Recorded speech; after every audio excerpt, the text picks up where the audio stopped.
یعنی تقریباً 9 دن پیشتر میرے کالم میں میرا ایک مضمون شائع ہوا تھا جس کا عنوان تھا مکروہ سوچ اور مجرمانہ ذہنیت کا گٹھ جوڑ ہے بلی بائی ایپ۔ مضمون پڑھ کر کئی فون آئے، کئی فون سے میری مراد یہ نہیں ہے کہ 100-200 فون آئے، اتنے لوگ فون نہیں کرتے، اور پھر میرا رابطہ بھی ٹیلی فون سے بہت کم لوگوں سے رہتا ہے۔ مجھے بڑی حیرت ہوئی کہ بیشتر لوگوں کا تاثر یہ تھا کہ سر یہ معاملہ کیا ہے یہ تو ہمیں معلوم ہی نہیں۔ ہم جس سماج میں سے تعلق رکھتے ہیں، جس محلے میں رہتے ہیں، جن لوگوں کے درمیان رہتے ہیں، وہاں ایسے لوگوں کی کمی نہیں ہے جو راہ چلتے لوگوں پر بھی تبصرہ کیا کرتے ہیں، گھریلو معاملات پر بھی تبصرہ کیا کرتے ہیں، تنقید کیا کرتے ہیں۔ فلاں کا معاملہ فلاں کے ساتھ ہے، ان کا یہ خراب ہو گیا، یہ ہے فلاں مینجمنٹ میں یہ خراب ہو گئی ہے۔ لیکن جس مسئلے پہ ہماری بچیوں کا مستقبل کا انحصار ہے، ہماری خواتین کے مستقبل کا انحصار ہے، ویسے کہ مجموعی معاشرے کے مستقبل کا انحصار ہے، اس کے بارے میں وہ کچھ جانتے ہی نہیں، جہاں ہر اخبارات میں لکھا جا رہا ہے۔ تو ایک طرف تو یہ تھا، اور ایسے لوگ پھر دوسرے کچھ جو لوگ تھے جن کے فون آئے، انہوں نے کہا کہ صاحب معاملہ تو سنگین ہے، آپ اس کے اوپر ایک جلسہ کیجیے۔ تو اس طرح سے میں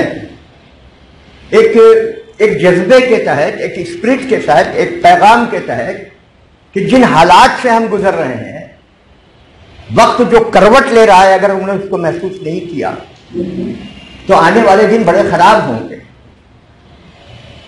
ہمارے مطالعے کے بعد جو چیز ہمیں صحیح اور بننے اور سنورنے میں مدد دیتی ہے وہ ہمارے گھر کا ماحول ہے اور ہمارے اجتماعات ہیں، اور آپ مجھے معاف کیجیے دونوں خراب ہوتے جا رہے ہیں۔ اجتماعات کا معاملہ تو یہ ہے کہ گلیمر کی وجہ سے لوگوں کو بلایا گیا، ایک جگہ بیٹھا دیا گیا۔ کچھ لوگ ایسے ہیں جو پیسہ دے کر اپنی اسٹیج پر اپنے لیے جگہ بناتے ہیں۔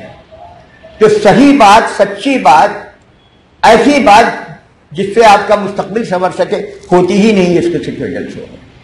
تو میں نے اس کو بہت سختی کے ساتھ نہ کہا۔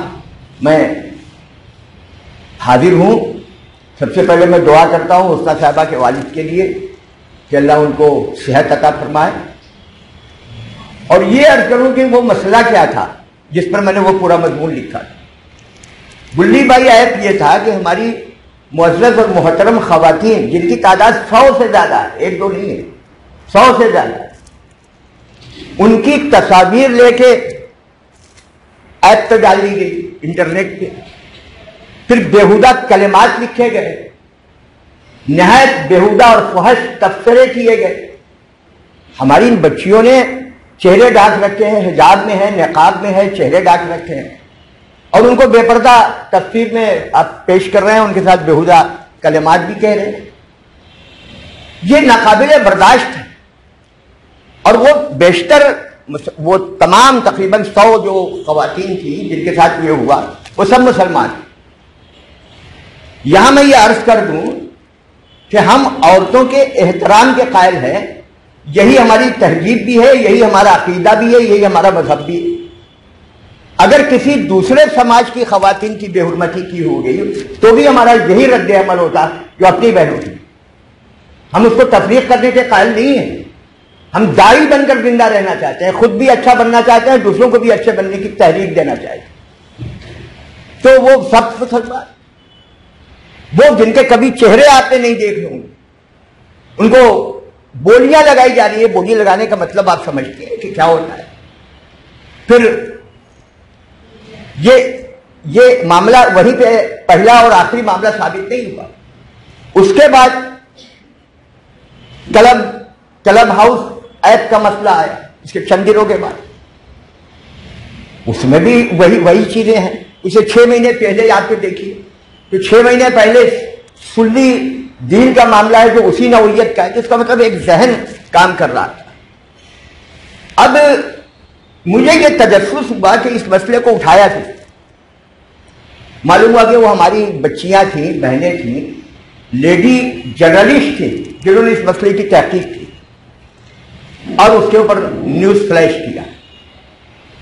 پھر شیو سینا کی ایم پی ہے جو راجیہ سبھا کی ممبر ہے پرینکا چترویدی، اس نے گورنمنٹ کی توجہ دی، لیٹر لکھا. گورنمنٹ حرکت میں آئی، پولیس حرکت میں آئی، اور جو گرفتاریاں ہوئی ہیں، ایک گرفتاری آپ کی بنگلور سے ہوئی ہے، ایک اتراکھنڈ سے ہوئی ہے. جو پکڑے جانے والوں میں ایک کا تعلق آسام سے ہے، دوسرے کا تعلق بہار سے ہے، تیسرے کا تعلق کہیں اور سے ہے، چوتھے کا تعلق کہیں اور سے. یہ دائرہ بڑھتا چلا جاتا ہے. اس کی سنگینی کا اندازہ کیجیے کہ پولیس کمشنر نے باقاعدہ پریس کانفرنس کی، کچھ بتایا. اس لیے تحقیقات کے دوران ساری چیزوں کا بتایا جانا ضروری نہیں ہے، لیکن اس کی سنگینی کا اندازہ آپ اس سے کر سکتی ہیں. باقاعدہ وہ لیا، اور ابھی جو گرفتار ہوئے تھے ان کو باندرا کورٹ میں جب پیش کیا گیا تو ضمانت کی اپلیکیشن کی جن لفظوں میں مخالفت کی پولیس نے، اس سے اس کے سنگین ہونے کا اندازہ ہوتا ہے. ریجیکٹ ہو گئی، وہ ضمانت نہیں ملی ان کو. تو میں نے اپنے مضمون کی ابتدا ان خواتین جرنلسٹ کو مبارکباد دینے سے کی ہے جنہوں نے اس کی تفتیش کی. پھر شیو سینا کی اس ایم پی کو مبارکباد دی ہے کہ بھائی آپ نے اس مسئلے کو اٹھایا. پھر پولیس اور حکومت کو مبارکباد دی ہے کہ آپ نے بر وقت کام کیا. یہی سلی ڈیل میں دلی گورنمنٹ نے یہ نہیں کیا تھا. اور تمام سیاسی پارٹیوں کے لوگوں کو بھی مبارکباد. تمام سیاسی پارٹی کے لوگوں کو مبارکباد دینے کی وجہ یہ تھی کہ بڑا سے بڑا جرم کر کے آئیے، اس جرم سے اس شخص کو یا مجرم کو بچانے کے لیے لوگ اس کو کمیونل فرقہ وارانہ رخ دے دیتے ہیں، اور پھر اس مجرم کی حمایت میں ایک ٹولہ آ جاتا ہے. یہ پہلا واقعہ تھا کہ کسی بھی سیاسی پارٹی کا ایک بھی شخص مجرمین کی حمایت میں بولنے کے لیے تیار نہیں. اس ٹرینڈ کا ہم کو استقبال کرنا، ہم نے اس کا استقبال کیا. لیکن ہمیں رنج بھی تھا تو میں نے اس کا بھی اظہار کیا. رنج یہ تھا کہ ہماری بہنوں کی، بیٹیوں کی عزت اچھالی جا رہی ہے، گولی لگائی جا رہی ہے. ہمارے یہاں ایک سے ایک پڑھی لکھی خواتین ہیں، لیکن اس میں سے ایک نے بھی اس نے آواز نہیں اٹھائی. مسلمان مردوں نے بھی آواز نہیں اٹھائی، مسلم اداروں سے بھی کوئی آواز نہیں اٹھی. اکیڈمک سطح پہ گفتگو تو ہو سکتی تھی، بات کو تو بڑھایا جا سکتا تھا، لیکن نہیں ہوا. اس پر میں نے افسوس کا اظہار کیا، اور اسی سلسلے میں بات چیت ہوتے ہوتے یہ ہوا کہ نہیں، ہمیں اس سے باہر نکلنا پڑے گا، اس بے حسی سے. یہ نہیں ہونا چاہیے کہ ہمارے مسائل کا علم ہمیں دوسروں سے ہو. شاعر نے کہا تھا کہ اپنی حالت کا کچھ احساس نہیں ہے ہم کو، ہم نے اوروں سے سنا ہے کہ پریشان ہیں. جب غیر آ کے ہمیں بتاتا ہے کہ ہم پر ظلم ہو رہا ہے تو ہم مانتے کہ ہاں ہم مظلوم ہیں، اور نہیں بتاتا تو ہم یہ نہیں ہوتا. یہ اس سے ہم کو باہر نکلنے کی. تو یہ آج کا دور ہے. آپ ایک تعلیم گاہ کی طالبہ ہیں، استاد ہیں، انتظامیہ کا حصہ ہیں، سوچنے سمجھنے والے لوگ ہیں، تو آپ کو اس پہ آگے بڑھنا. ایک لفظ اردو میں آتا ہے دور اندیش.